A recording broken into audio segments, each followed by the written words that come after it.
અહંકારના આ વિષયને જરા ઊંડાણમાં સમજીએ તો આપણી જીવનની વાસ્તવિકતાનો ખ્યાલ આવે. આ જીવન પાથે છે. જીવનને સમજવું એ પણ એટલું જ જરૂરી છે.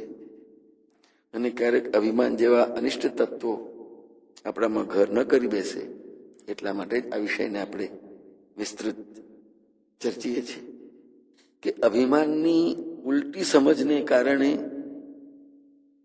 આપણો પોતાનો આ દેહ નશ્વર છે એને શાશ્વત અને અવિનાશી માનવાની ભૂલ કરી બેસીએ છીએ. એટલે સુધી કે આ ભૂલને કારણે શરીર મરણધરમાં છે, છતાંય શરીરના મોહમાં પડીને આત્મતત્વને આપણે ભૂલી જઈએ છીએ.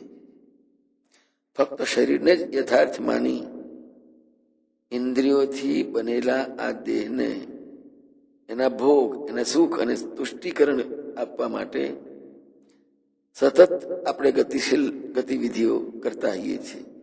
અનેક ક્રિયાઓ આપણે પોતે કરીએ છીએ અને એને કેન્દ્રિત બનાવી દઈએ છીએ.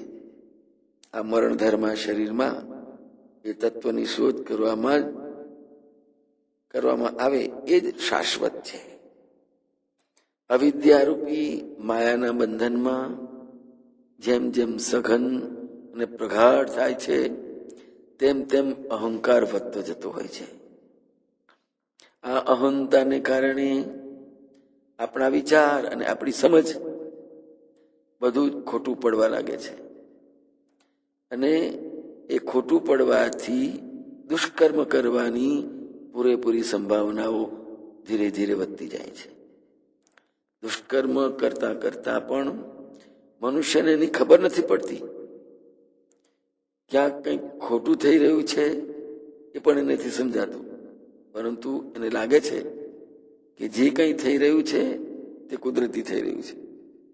એવામાં મનુષ્યનો ઉચિત અને અનુચિતનો ભેદ પણ નાશ પામે છે. અને એને કોઈ ગમે તે સમજાવે તેથી એના પર કોઈ પણ અસર પડતી દેખાતી નથી. આ છે અહંકારનું સ્વરૂપ.